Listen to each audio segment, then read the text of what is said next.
안녕하세요. 대한민국 최고의 토론토 랩터스 전문 채널 랩터스톡의 로이스터입니다. 열심히 대본을 준비했건만 오늘 있었던 트레이드로 인해서 모든 것을 갈아엎어버려야만 했습니다. 왜 하필 오늘이어가지고 2023년 리뷰와 트레이드 리뷰로 이번 시간에 구성을 해보았습니다. 랩터스의 이번 시즌 12승 20패 농구 12위에 지금 놓여 있습니다. 4할도 되지 않는 탱킹팀을 제외한다면 최하위권 성적이고요. 디비전 전적 무승은 그 디트로이트도 하지 못한 기록입니다. 랩터스가 이렇게 30경기 기준 10위권 밖으로 놓였던 적이 언젠지 가물가물할 정도로 이 부진은 정말 랩터스 역사상 오랜만에 겪는 부진이고요. 반면 랩터스를 떠난 닉 널스 감독과 벤블릿은 승승장구를 하고 있습니다. 그리고 오늘 전설의 피스톤스에게 패배하고 말았습니다. 제가 랩터스 톡을 연재하면서 마사이 유지리의 그 선수 철학을 보고 지리볼이라고 많이 이야기를 했는데요. 이 지리볼 이번 시즌을 통해서 실패했음이 증명되고 말았습니다. 윙 자원이 많으면 많을수록 좋다지만 랩터스는 과잉 투자가 이루어진 감이 없지 않아 있었고 그 가운데 가드진이 특히 습자지같이 뎁스가 많이 얇아졌습니다.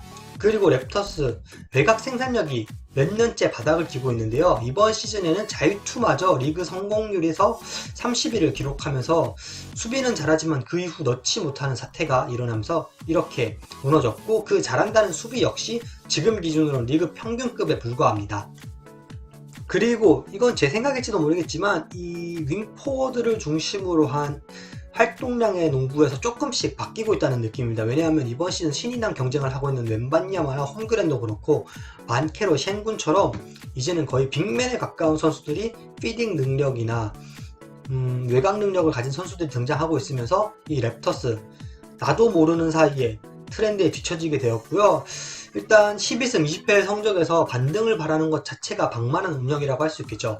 그러면서 이제 이번 오지 트레이드를 시작으로 모든 것은 랩터스는 바뀌어야 될 것으로 보입니다. 사실 오지 아누노비가 이렇게 떠난 이상 시아캄도 팀에 남아봐야 뭐 팀이나 본인도 도움이 될 것이 없기 때문에 빨리 트레이드가 이뤄질 것으로 보입니다.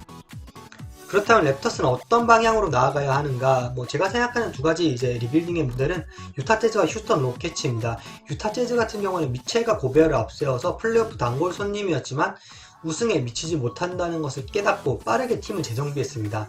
그러면서 마카넨을 비롯한 코어들을 만들어냈고 미래 픽들도 빵빵하기 때문에 미래가 더 기대가 되는 팀이 되었고, 로켓츠 같은 경우는 이제 제임스 하든이 이적을 하면서 강제로 리빌딩이 되었는데요. 완벽하지는 않지만 선수들을 모으면서 이번에 감독도 바꾸고 벤블릿을 영입하면서 팀 체질이 개선되었습니다. 하지만 제가 이렇게 이상적으로 보는 리빌딩과는 달리 유지리 단장은 좀 다른 생각을 하는 것으로 보입니다. 그래도 뭔가 긍정적인 면을 꼽자면 일단 라야코비치 감독의 색깔은 보이는 것 같습니다. 이번 시즌 스탯을 살펴보면 리그 어시스트 3위, 속공 점수 1위, 좀 더 빠르고 간결하게 공을 가져가는 농구를 추구하는 것은 이 라야코비치 감독의 색깔이라고 할 수 있겠고요. 또 스카티 반지의 급성장이 눈에 띕니다. 현재 평균 21득점, 9.4리바운드, 5.9 어시스트로 공격에 있어서도 만능이고 3점슛 성공률 39.5% 대폭 상승했습니다. 그러는 가운데 블락과 스틸도 경기당 1.5개씩을 찍어주면서 그야말로 공수 겸장의 모습을 보여주고 있는 반지는 참 놀랍습니다. 사실 저는 반지가 슈팅이 약한 걸 알고 있었기 때문에 NBA에서 15득점 이상을 해줄 수 있을까라는 생각이었는데 이렇게 평균 21득점을 찍어주니까 참 기특합니다. 일단 라야코비치 감독과 마사이 유지리 단장, 팀의 상황은 좋지 않지만 뚝심 있게 끝까지 밀어붙이는 모습입니다. 라야코비치 감독은 최근 인터뷰에서 내가 커리를 벤치에 두는 것도 아닌데 왜 이러느냐 라면서 벤치 운영에 대한 일부 비판에 대해서 반박하면서 끝까지 더 좋은 조합을 찾아 헤맨다는 모습의 뉘앙스의 인터뷰를 하였고요. 또 마사이 유지리 단장은 아직 리빌딩 생각은 없다라는 인터뷰를 했습니다. 그런데 이렇게 트레이드를 했죠. 진짜 연막작전인지 아니면 뚝심인지 모르지만 참 대단한 단장입니다. 이제 본격적으로 오늘 하루 NBA를 뜨겁게 달군 트레이드에 대한 이야기를 해보도록 하겠습니다. 랩터스는 오지 아누노비, 말라칼 플린, 프레셔스 아추아를 닉스에 보냈고 토론토는 그 반대급부로 RJ 베럿, 엠마누엘 키클리 그리고 2024년에 2라운드 픽을 받게 됩니다. 의외로 1라운드 픽을 랩터스가 한 장도 받지 못했는데요. 잘 살펴본다면 그동안의 트레이드 역사를 보면 랩터스는 늘 픽보다는 선수를 원해왔었습니다. 이렇게 리툴링을 택한 랩터스, 리빌딩은 생각하지 않는다는 마사이 유지리 단장의 말이 거짓말은 아닌 게 되었네요. 랩터스 같은 경우는 이번 트레이드를 통해서 포워드진의 정리가 어느 정도 이루어지게 되었습니다. 그리고 엠마누엘 퀴클리와 RJ 베럿을 데려오면서 약했던 가드진을 보강하게 되었고요. 반면 오지의 빈자리, 물론 큰 선수이지만 랩터스의 윙뎁스가 워낙 두껍기 때문에 어느 정도 커버할 수 있을 것으로 보입니다. 그리고 RJ 베럿과 엠마누엘 퀴클리 두 선수 모두 랩터스에서 새로운 동기부여를 가질 수 있게 되었는데요. RJ 베럿 같은 경우는 캐나다 토론토가 고향인 선수이기 때문에 늘 랩터스에서 뛰고 싶어 했습니다. 그리고 엠마누엘 퀴클리 같은 경우에는 연장 계약을 앞두고 팀과 본인의 의견차가 컸기 때문에 랩터스랑 새로운 팀에서 본인의 실력을 보여준다면 충분히 본인이 원하는 규모의 연장 계약이 가능할 것으로 보입니다. 그리고 이제 2라운드 픽이지만 디트로이트 피슨토스의 2라운드 픽이기 때문에 결국 1라운드 픽이나 다를 바 없는 좋은 자산입니다.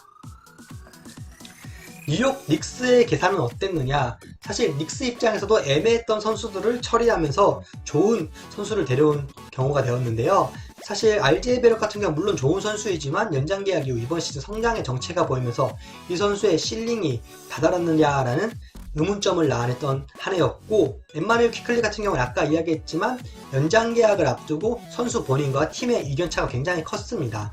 그러면서 이 선수들을 정리하면서 리그에서 최고의 수비를 자랑하는 오지 아누노비를 데려온 굿 무브라고 할 수 있겠죠. 그리고 드래프트 픽, 자체 드래프트 픽도 가지고 있기 때문에 앞으로 후속 무브나 미래를 내다볼 수 있다는 장점도 있습니다. 일단 트레이드에 따라온 아치워나 플리는 루키 계약 마지막 해이기 때문에 써본 이후 싸게 재계약을 할 수도 있고 아니면 그냥 방출하면서 셀러리를 절감할 수도 있습니다. 애슬레틱스는 이번 트레이드를 두고 닉스에는 B+, 랩터스에는 A라는 두 팀 모두에게 좋은 성적표를 주었습니다. 일단 픽이 아닌 선수를 받았다는 것에 대해서는 리스크가 낮은 굿 무브라는 평가였고요. 또한 오지 아누노비는 수비력으로 닉스 전체에 도움을 줄 수 있다면서 좋은 평가를 냈습니다. 참고로 이 B+는 연장 계약을 통해서 오지가 남는다면 더 높은 그레이드를 줄 수도 있다는 평이었습니다. 재미난 사실은 이 오지와 RJ 새로운 소속팀에 뭔가 둘 다 연고가 있었는데요. 오지 아누노비의 에이전트는 닉스의 사장인 리온 로즈의 아들 샘 로즈입니다. 그리고 RJ 베럿의 아버지는 캐나다 국가대표팀 단장으로서 이 두 선수 모두 닉스와 랩터스의 연고가 있었기 때문에 트레이드가 빨리 이루어지지 않았나 싶네요. 일단 오지 아누노비의 연장 계약은 거의 100% 될 것으로 보입니다. 그럼 이 오지 아누노비의 트레이드를 통해서 랩터스의 무브가 끝났다고 생각하는 사람은 아무도 없을 겁니다. 시아캄 트레이드도 이제 초읽기에 들어갔다는 평가이고요. 애틀랜타 호크스, 세크라멘토 킹스, 그리고 인디애나 페이서스 등이 관심을 가지고 있다고 합니다. 원래대로라면 이 시아캄을 빼놓고 랩터스에서 가장 가치가 높아야 될 선수는 게리 트렌트 주니어입니다. 하지만 1년짜리 단기 계약이었고 기량이 무너졌기 때문에 이 가치가 많이 떨어졌고요. 사실 트레이드도 힘들어 보이고 어떻게 해야 될지 진짜 고민이네요. 네, 후반부에 어떻게 좀 잘라놔가지고 이제 사인앤 트레이드로 좀 처리하고 싶네요. 기타 뉴스입니다. 이렇게 랩터스와 닉스 트레이드는 이루어졌지만 별개로 소송은 계속 진행 중에 있습니다. 그리고 고란 드라기치는 공식적으로 은퇴를 선언했는데요. 랩터스에 오면서 나는 이 팀보다 더 큰 야망이 있다라는 망언을 하면서 그 후에 본인이 원하는 것을 이뤘느냐, 우승에도 근접해보지 못했고 뛰고 싶었던 돈치치와도 함께하지 못했죠. 네, 이 선수의 은퇴에 아쉬워하는 분들이 많고 저도 선수로서는 아쉽지만 이 선수가 랩터스에서 했던 일을 생각하면 쉽게 그렇게 좋은 말을 해주긴 어렵습니다. 마지막으로 다음주 스케줄 안내입니다. 원래라면 이 팀을 만나면 어느 정도 승리를 가져갈 것 같다라는 말을 제가 했었겠죠.